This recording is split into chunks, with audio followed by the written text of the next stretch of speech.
Hey, LeBron. You guys have won these last two games. Obviously, there's been good offense, but defensively, really, in a lot of different ways. What was the big key in the last three quarters tonight defensively? And do you like to see kind of that this group can win by outscoring teams or this way too? Yeah, we got to have the ability to be able to do win in all facets. Sometimes it's going to be outscoring teams, but for the majority, we want to win games by defending. When we defend, we rebound. We're able to get on a run and get in early transition, and either get fast break points. We're able to get into our our early actions, give ourselves a lot of time on the offensive end. So tonight was one of those instances after the first quarter where they had, I believe, 36 points or whatever the case may be. After that, they had 58 for the rest of the game. I think 56 or 58, but it just showed what we're capable of, and we want to continue that going forward. If LeBron, homecoming games, for lack of a better term, are such a big part of the NBA experience. You had one of the more remarkable ones when you first went back to Cleveland. Last year, you guys had that battle in New Orleans, making a comeback in AD's return. Can you comment or remark on the experience for Marc Gasol going back to Memphis for the first time in what is such a different season? I just hope that when we get our fans back, that Mark can get another one. Because he deserves it. What he did for this franchise over the course of those years. It was hell coming here playing them. Playing Mark and Zebo and Ta. The rest of that group, man, throughout those years, you knew it was going to be a grind, as they would call it, the grindhouse.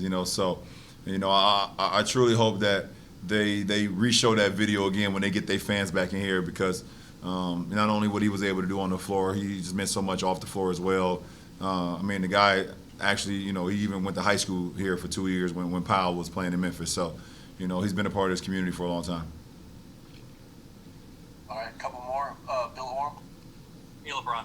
Coming into this season, there was a line of thinking externally that you would ease into the season, or you would pace yourself due to the nature of the season. And like with most things, when people say this is what LeBron should do or this is what LeBron's going to do, it so far doesn't seem to be the case. But are there ways in which you have paced yourself this season, or are pacing yourself right now, or do you just reject that line of thinking? Nah.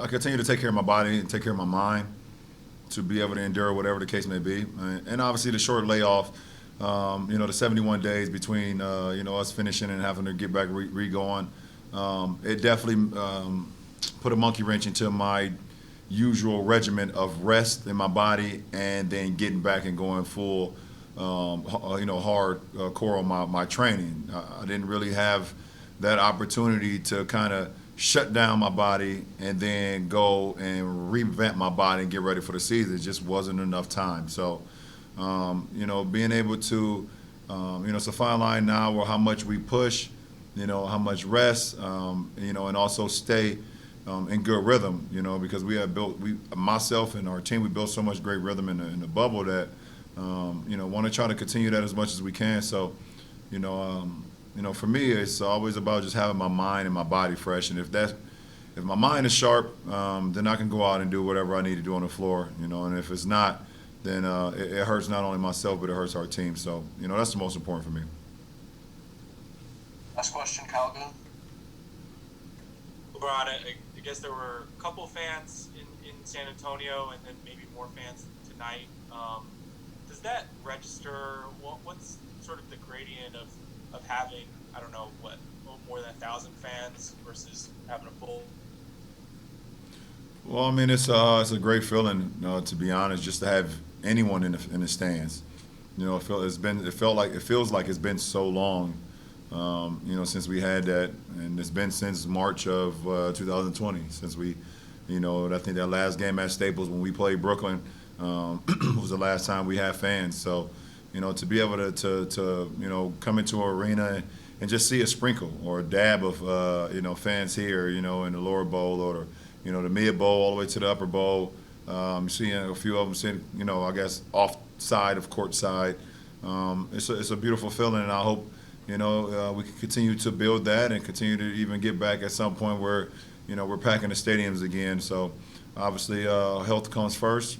Continue to follow the protocols and and continue to be safe with everyone's family and things of that nature. But sport is not sport without fans, and then without the the yelling and the screaming and the support and all those things that go with it. So, very hopeful of that someday again.